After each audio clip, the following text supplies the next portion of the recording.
Have you ever been in a cafe and heard the milk literally scream at you? Or gotten your cup of coffee to find that the bubbles in it were very, very thick set and didn't really allow you much taste of your actual coffee? Today I'm going to be explaining the reason why milk stretching is so important, as well as frothing the milk.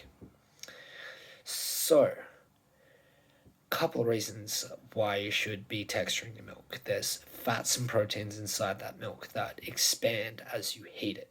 And when you put your air bubbles in, normally when the milk is cold, it allows you a lot of time to be cutting those bubbles in half to create micro froth, I should say.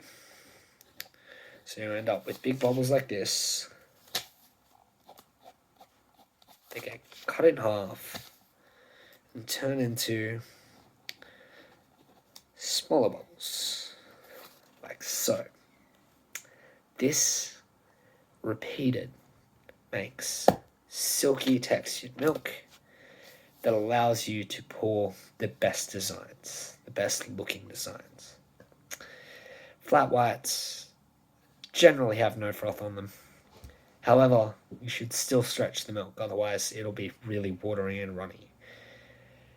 You can froth the flat white milk. However, generally you should be splitting the jug, as I explained in my last video, to ensure that there's no froth in there. Or alternatively, you can stretch your milk without putting any air bubbles in there to make it nice and flat.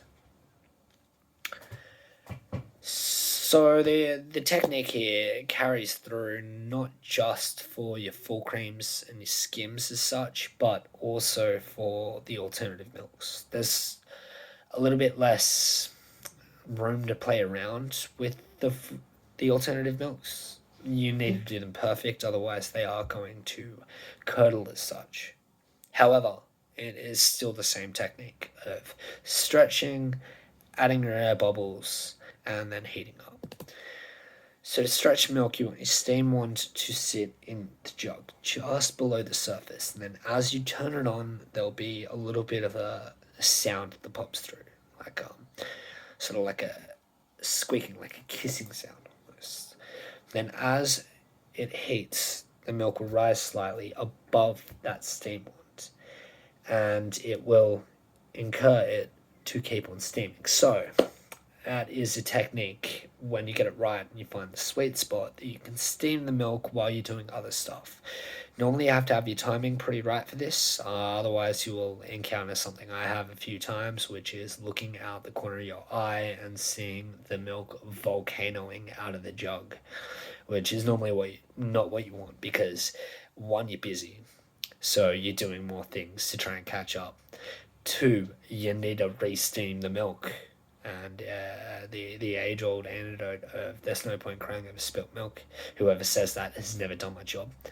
And yeah, the third thing is you will create a massive mess, normally milk underneath the coffee machine, which is not what you want. So these are the techniques for steaming milk and the reasons why you should be stretching milk, even if you are doing a flat white.